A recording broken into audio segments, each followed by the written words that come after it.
Welcome back to Personal Evangelism on Distance Education.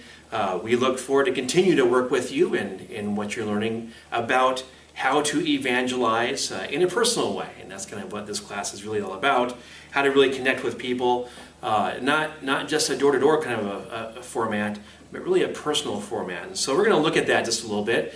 We're going to look at a lecture, at least a part of a lecture, that I think will help to provide with us a kind of a sense of what are some of the things that I should, as a Christian, what are the kind of the things that I should demonstrate to people or with people so that they can see that I'm somebody who is actually interested in them. I'm not just one of those normal Christians those average Christians that we hear about that don't care about other people. I want people to know that we actually care about them. So what can I do to demonstrate that? So we're going to look at, it's called the Aristotelian rhetoric model. Kind of a long topic to discuss with regard to personal evangelism. Let's take a look at this for a moment. There are essentially, according to Aristotle, there are three common components involved in effective communication. If you want to communicate effectively to a group of people, these are the three things that we really want to be able to do. The first one is that we as communicators need to have a proper ethos. In other words, a proper character or ethic, if you want to put it that way. We also need to have an understandable message. Understandable logos is what Aristotle would say. It needs to be understandable in a sense that the audience you're speaking to understands your language. So you might need to learn their language. The third thing is we need to recognize the audience's receptivity. In other words, their pathos. Are they receptive to what you're saying? And so we're going to look at those three just a little bit, in a little bit more detail, just to give us an idea of how we as evangelists may need to approach people in different ways. So first of all, again, we're looking at ethos, the character. When it comes to the character of a Christian, some of those things imply our intelligence, again, obviously character, our goodwill. Now, when it comes to a communicator, what do those things mean? Well, as a communicator, I want to be informed. I want to know what I'm saying, and I want people I'm talking to at least think I know what I'm saying. So be informed. Be moral. In other words, be a good person.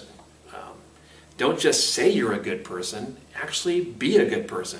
Demonstrate qualities of a good person. And when we say a good person, obviously the person we want to maybe contrast ourselves with is Christ. Do we line up with what He says we should be? We need to be interesting, or we need to be able to be interesting to the audience that we're speaking to. As we're speaking, are people connecting with what we're saying? Are we boring? Are we so excited people can't really connect with what's going on? Are we credible? In other words, are we trustworthy? When you say things and then you don't follow through with them, that kind of inhibits your credibility. And so be trustworthy. That's your ethos, your character. Be a person of good character. Be a person of goodwill. Well, the second thing that Aristotle would say that we need to exemplify when it comes to communicating to other people is our logos, or our message. In other words, is what I'm saying understandable to this group of people I'm talking to, or this person I'm talking to? If you're in an evangelism kind of a setting, you're talking to somebody about Jesus, you probably don't want to use words like transubstantiation. You probably don't want to use words like, humorously speaking, I guess, monarchy and heretic. You probably don't want to say things like that because they're not going to know, first of all, what you're saying, and second of all, they're not going to care. So you want to make sure you are speaking a language that they understand. You want that you're speaking in a way that they can connect with.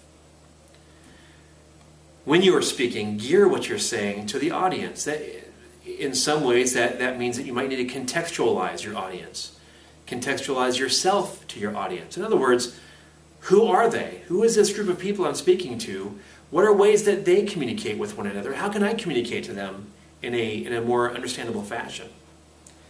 As you're speaking, can people follow it?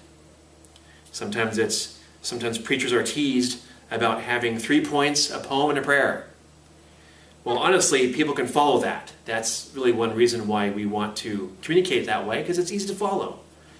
Sometimes if we have 20 points and we don't really explain what those 20 points are, we don't really go anywhere with them, it's hard to follow that. And so make sure that you have a purpose for what you're saying and why you're saying what you're saying and where you're going with what you're saying.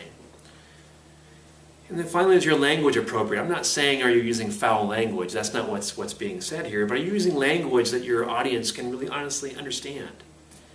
Again, going back to my first point in the Logos section, be careful of the kind of lofty theological language that you're using.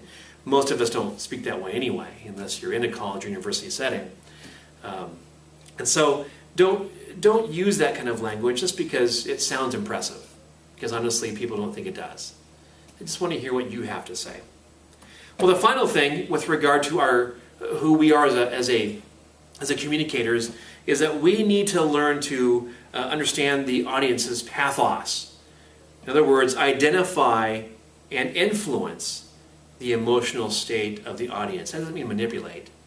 That doesn't mean that you're trying to get them to a point where they're crying and accepting Jesus because you're so emotional and it's such a great time. It's not what's being said there, but you do want your audience to understand that really connecting with Jesus is not just a spiritual thing. It's an emotional thing too. It does connect with our emotions. And sometimes there are stories that we may need to or may want to connect our audience with so that they can understand where you're coming from. One of those stories that I've used often in connecting with audiences is what God's done in our lives as a family. When my second daughter was younger, she was just a few months old, she contracted viral and spinal meningitis. We thought she was just sick. We thought it was just a flu, and so we gave her some medication and just kind of worked with that a little bit. We finally found out, after taking her into the doctor, that she was severely ill. So severely ill, in fact, that the doctors said that really it would be a miracle if she makes it through this. So as we're dealing with this, we're having people pray for her. We talked to my dad. I talked to various other people about praying for our church here and where we live, and so many other people just really interceded for her. Well, not long after that, we took her back into the doctor, and the doctor said that he can't explain what happened, but the meningitis is completely gone. There's no sign of it whatsoever. Obviously, we knew why, God, and He healed her and so on, and He just chose to do that for our daughter. We are very thankful for that. But that's a story that can connect with people, not just to prick their emotions, just for the sake of getting them closer to Jesus, but something that they can connect with. What stories do you have that you can connect with your audience about? What are some felt needs that they may have? A story like that I just told you might prick the hearts of some people that might have some family members or even children or even themselves that are going through some sicknesses. God really did that in our daughter's life, and He can actually do that in their life too. Doesn't guarantee that He will, but He can. And so discuss some of those things with your audience, with that person you're talking to or that group of people you're talking to. So we want to essentially deal with the ethos, our character. We do certainly want to deal with our words, our logos. And we want to deal with the pathos or the emotion of our audience.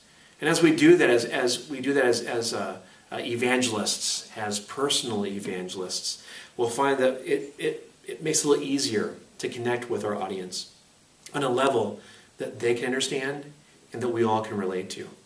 So I encourage you to continue going through this material.